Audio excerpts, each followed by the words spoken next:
सोचिए, यदि आपके पास ऐसी शक्ति हो जो आपको किसी भी व्यक्ति को अपनी इच्छानुसार नियंत्रित करने की क्षमता प्रदान करे, बॉस को मनाना, मित्र से अपनी बात मनवाना या यहाँ तक कि किसी अपरिचित को अपनी उंगलियों पर नचाना, यह कोई जादू नहीं बल्कि मनोविज्ञान का वह गहन और अंधेरा कोना है जिसका उपयोग शक्तिशाली व्यक्ति सदियों से करते आ रहे हैं। आज हम इस रहस्य को उजागर करने वाले हैं, लेकिन सावधान रहें, यह ज्ञान केवल शैक्षिक उद्देश्यों के लिए है।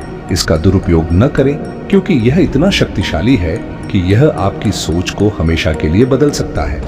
आप शायद इसके लिए तैयार न हो, फिर भी क्या आप जारी रखने का साहस रखते हैं? अब खेल आरंभ होता है। ट्रिक 1, मौन की शक्ति, द पावर ऑफ साइलेंस। जितना कम बोलेंगे उतना अधिक नियंत्रण प्राप्त करेंगे। मनोविज्ञान कहता है कि मौन में अपार शक्ति है क्योंकि यह असुविधा, भय और असुरक्षा उत्पन्न करता है। मानव स्वभाव है कि अजीब मौन को भरने के लिए बोलना शुरू कर देता है। उदाहरण, यदि आपको मित्र पर चोरी का संदेह है तो सीधा पूछना, तूने चोरी की? बचाव का अवसर देगा। इसके बजाय कहें, भाई मुझे सब पता है। फिर मौन। घबराहट में वे स्वयं सत्य उगल देंगे। विक्रय में 30% छूट तो मिल ही जाएगी, है ना? फिर मौन। सामने वाला सहमत हो जाएगा। बहस में बस आंखों में देखकर मुस्कुराएं, वे स्वयं संदेह में पड़ जाएंगे। कम बोले, सोच समझकर बोले। यह ट्रिक इतनी घातक है कि यह वार्तालापों को हथियार बना सकती है। ट्रिक 2, झूठी स्मृति रोपण, फॉल्स मेमोरी प्लांटिंग। हमारी स्मृतियां पूर्ण नहीं होती। मस्तिष्क उतना विश्वसनीय नहीं जितना हम मानते हैं। चतुर व्यक्ति इस कमजोरी का शोषण करते हैं जिसे मनोविज्ञान में मेमोरी डिस्टॉर्शन कहा जाता है। यदि आप किसी झूठी बात को बार बार दोहराते हैं तो मस्तिष्क इसे सत्य मानने लगता है। उदाहरण, एक राजनेता अपनी छवि मजबूत करने के लिए कहता है, जब इस शहर में बेरोजगारी थी मैंने 5000 लोगों को रोजगार प्रदान किया।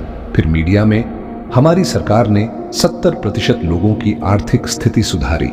साक्षात्कारों में विस्तार से दोहराने पर लोग सोचने लगते हैं, हाँ शायद ऐसा हुआ होगा।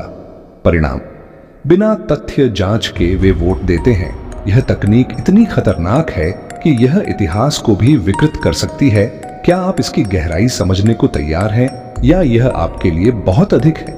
ट्रिक 3, अपराध बोध का जाल, द गिल्ट ट्रैप। मानव व्यवहार तार्किक से अधिक भावनात्मक होता है। यदि आप किसी को अपराध बोध महसूस करा दें तो वे आपकी बात मानने को बाध्य हो जाते हैं। यह रेसिप्रोसिटी प्रिंसिपल का एक गहन रूप है। उदाहरण, यदि आप किसी से कार उधार मांगना चाहते हैं तो सीधे कहना, भाई क्या मैं तेरी कार ले सकता हूं? अधिकांशतः असफल होगा। इसके बजाय, यार मैंने हमेशा तेरी मदद की है, पिछली बार 2000 रुपये दिए थे, याद है? अब बस एक छोटा सा अनुग्रह चाहिए, कार मिल सकती है? अब सामने वाला अपराध बोध में फंस जाएगा क्योंकि उन्होंने पहले आपसे लाभ लिया था और इनकार कठिन हो जाएगा। यह तकनीक इतनी शक्तिशाली है कि यह नैतिक सीमाओं को लांघ सकती है। इसे सावधानी से उपयोग करें, अन्यथा यह आपके अपने संबंधों का जाल बन सकता है।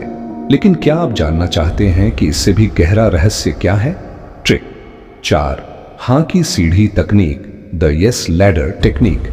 यदि आपको किसी से बड़ा अनुग्रह चाहिए तो सीधे मांगने पर अस्वीकृति मिलना स्वाभाविक है, किंतु यदि आप छोटे छोटे सहमतियों की श्रृंखला बनाते हैं तो मस्तिष्क धीरे धीरे बड़ी मांग को स्वीकार करने लगता है। यह कॉग्निटिव कंसिस्टेंसी के सिद्धांत पर आधारित है।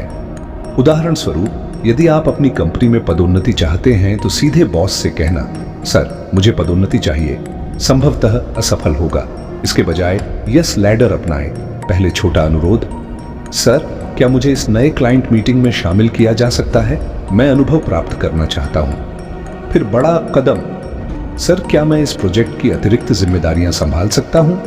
अब नेतृत्व कार्यशाला का अनुरोध, सर क्या मैं लीडरशिप वर्कशॉप में भाग ले सकता हूं?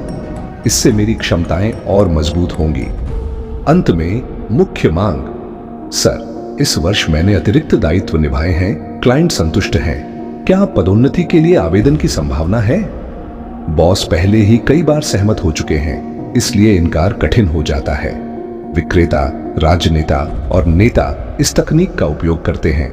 छोटी सहमतियां प्राप्त करें, फिर बड़ी मांग रखें, लेकिन याद रखें यह इतना प्रभावी है कि यह संबंधों को हमेशा के लिए प्रभावित कर सकता है। क्या आप आगे बढ़ने को तैयार हैं? ट्रिक 5, चॉइस का भ्रम, द इल्यूजन ऑफ चॉइस। क्या आपने कभी विचार किया है कि लोग आपकी इच्छा के अनुरूप निर्णय क्यों नहीं लेते?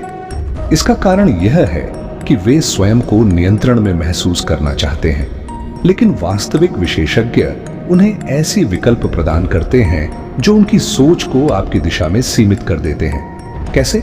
कल्पना कीजिए, आप अपने मित्र से बाहर जाने का आग्रह करना चाहते हैं। यदि आप सीधे कहते हैं चलो बाहर चलते हैं, तो संभावना है कि वे इनकार कर दें। लेकिन यदि आप विकल्प प्रस्तुत करें, भाई बाहर जाना है, पिज्जा हट चलें या डोमिनोज, तो स्थिति बदल जाती है। अब उन्हें लगता है कि निर्णय उनका है, किंतु वास्तव में आपने उनके विकल्पों को सीमित कर दिया है और वे अनिवार्य रूप से सहमत हो जाएंगे। यह तकनीक प्रमुख ब्रांड्स, व्यावसायिक नेता और राजनेता द्वारा प्रयुक्त होती है। लोगों को विकल्प का भ्रम प्रदान करें, लेकिन वास्तविक नियंत्रण अपने हाथों में रखें।